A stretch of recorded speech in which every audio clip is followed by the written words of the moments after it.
నిజంగా మనము దేవుని యొక్క ఆశీర్వాదము, దీవెన, హెచ్చింపు మన జీవితంలో అనుభవించాలంటే దేవుని స్వరము వినుట అనేది ఖచ్చితంగా నేర్చుకోవాలి.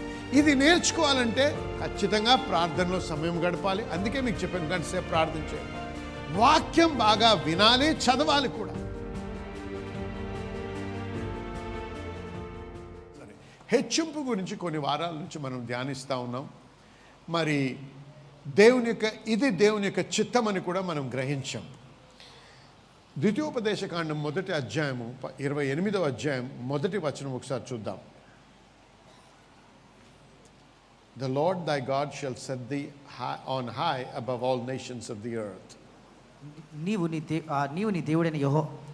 దేవుడైన యెహోవా నిన్ను భూమి మీద ఉన్న సమస్త జనుల కంటే నిన్ను హెచ్చించును. హల్లెలూయా.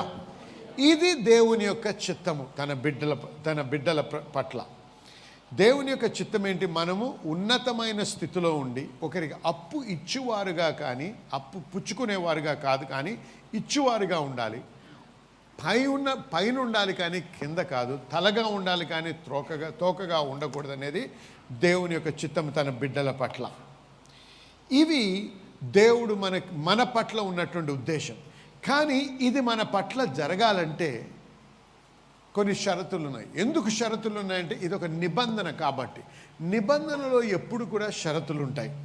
ఈ నిబంధనలో ఉన్న షరతులు ఇది మనం అనుభవించాలి. దేవుని యొక్క హెచ్చింపు మన జీవితంలో మనం అనుభవించాలంటే ఏం చేయాలి? 1వ అధ్యాయంలో 2 విషయాలు రాసినాయి.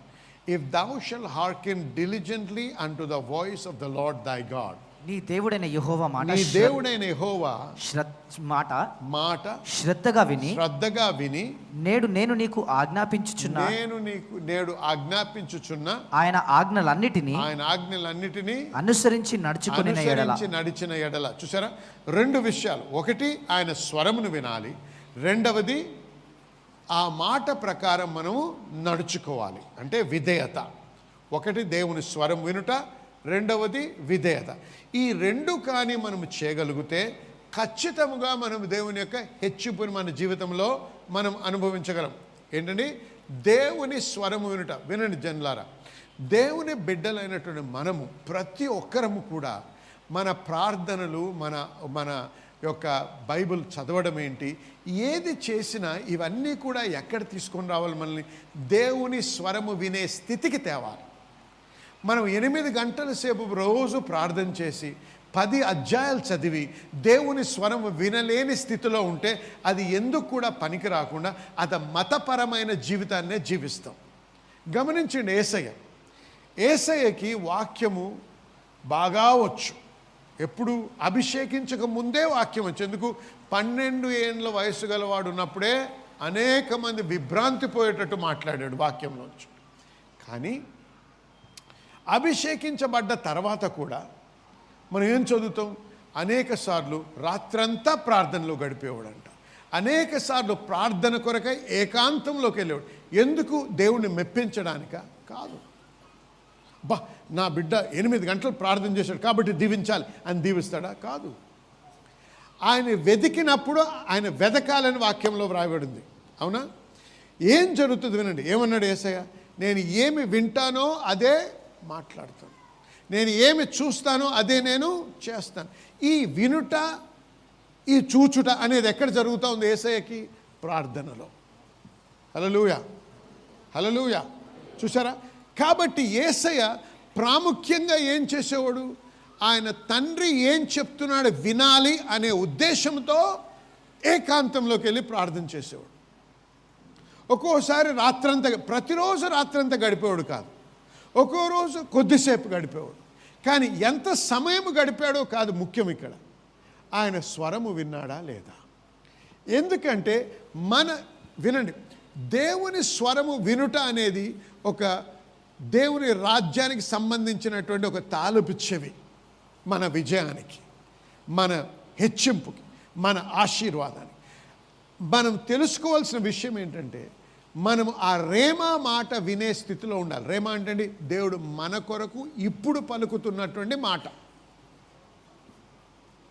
అందరితో మాట్లాడిన మాట కాదు, నాతో ఏం మాట్లాడుతున్నాడు దేవుడు, నా విషయం, నా సమస్యలో, నేను ఎదుర్కొంటున్న సమస్య, నాతో దేవుడు నా గురించి ఏం మాట్లాడుతున్నాడు, అది నేను ఎప్పుడైతే వినగలనో, ఆ విన్నటువంటి వాక్యం ప్రకారం నేను చేసినప్పుడు ఖచ్చితంగా నేను విడుదలను, ఆశీర్వాదమును నేను ఖచ్చితంగా అనుభవించగలను.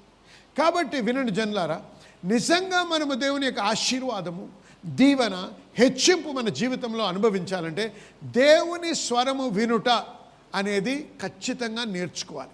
ఇది నేర్చుకోవాలంటే ఖచ్చితంగా ప్రార్థనలో సమయం గడపాలి. అందుకే మీకు చెప్పాను, గంట సేపు ప్రార్థన చేయండి. వాక్యం బాగా వినాలి, చదవాలి కూడా. నేను అది రాయలేదు, మీరు వాక్యం చదవాలి కూడా. 6వ పాయింట్, వాక్యం చదవాలి కూడా. వాక్యం చదవాలి, వాక్యం వినాలి. వినారా? వాక్యం చదవాలి, వాక్యం వినాలి. వీటి ద్వారా మనము దేవుని స్వరము వినే పరిస్థితిలోకి మనల్ని మనము ఏర్పరచుకున్నాం. అప్పుడు దేవుని స్వరం వినగలం. చూసారా, హబక్కూకు ఏమన్నాడు? చదువు ఒకసారి. ఆయన నాకు ఏమి సెలవిచ్చునో, ఆయన నాకు ఏమి సెలవిచ్చునో, నా వాదము విషయమై నేనేమి చెప్పుదునో చూచుటకై నేను నా కావలి స్థలము మీద గోపురము మీదను కనిపెట్టుకొని యుందును అనుకున్నా. చూసారా మీరు? హబక్కూకు ఏమన్నా? నేను కనిపెట్టి ఉంటాను, దేవుడు నాతో ఏం చెప్పనై ఉన్నాడు, ఏం చూపించనే ఉన్నాడు కోరు.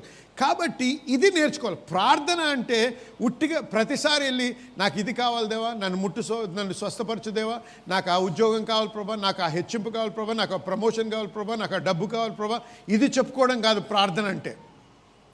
నిజమే, మన అవసరాలు కూడా మనం తెలియపరచాలి దేవునికి. కానీ ప్రార్థన అనగానే మనం చేసిన అరగంట సేపు ఏంటి, 2 గంటల సేపు ఏంటి, ఏడుస్తూ విలపిస్తూ ఎప్పుడు మన అవసరాలు చెప్పుకోవడంతోనే అయిపోద్ది. ఆయన వినే స్థితిలో మనం ఉండం. అందుకే మనం దేవుని యొక్క విడుదల అనుభవించలేని స్థితిలో ఉన్నాం. ఆమేనండి. కాబట్టి మనము జవాబు పొంది, విజయం పొంది, స్వస్థత పొందాలంటే ఏం కావాలండి? ఆయన స్వరము వినే స్థితిలో మనం ఉండాలి. హల్లెలూయా, హల్లెలూయా. 3 విషయాలు. ఒకటి, దేవుని a heart after God, అంటే దేవుని పట్ల అధికమైనటువంటి ప్రేమ. అంటే హార్ట్ ఆఫ్టర్ గాడ్ అంటే ఏంటి? దేవుని కొరకు హృదయ వాంఛ ఉండాలి. రెండవది, దేవుని స్వరము వినే స్థితి ఉండాలి. మూడవది, దానికి లోబడి విధేయతలో నడవాలి. ఇవి 3 కూడా చాలా ప్రాముఖ్యమైనటువంటి అంశాలు. దేనికి? హెచ్చింపు మన జీవితంలో మనం అనుభవించాలి. ఏ మనిషి కానీ, ఏ శక్తి కానీ, ఏ సాతాను కానీ, ఏ విధానము కానీ ఏది కూడా నిన్ను ఆపలేదు ముందుకు సాగేటప్పుడు. ఎప్పుడైతే నీకు ఈ 3 విషయాల్లో నువ్వు జాగ్రత్త పడతావు.